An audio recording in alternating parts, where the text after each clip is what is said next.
be able to once again represent the plight of my people in Uganda, not just the party that I lead, but the masses of the people. Uganda is a country of 45 million people, 85% of which are young people under the age of 35.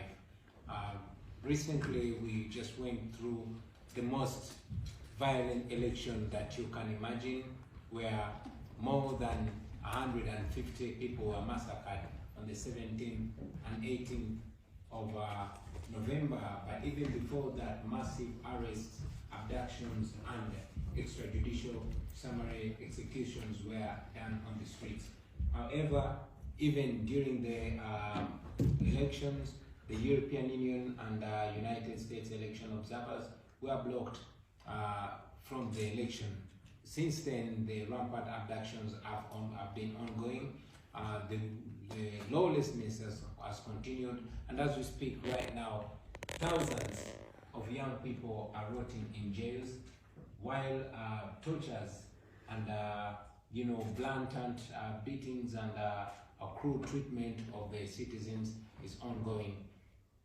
The people of Uganda are only looking to the international community, because while Uganda has never had a peaceful transfer of power since independence, General Museveni having come to power 36 years ago through force of arms, we have constantly discouraged violence because we believe in non-violent actions of transforming our country and changing leadership. Unfortunately, even when the people of Uganda have endeavored to be peaceful and to be moral and to be legal, they have been responded to with brute force killings in the full view of the international community. The reason why I see this as a great opportunity is because we know that dictatorships like General Museveni can only be responsible and called out by the international community. Uganda is a country that largely depends on international aid. And we know that General Museveni can only be called to order when the voice of the international and development partners speak out, because Uganda largely depends on the donations that come from the international community.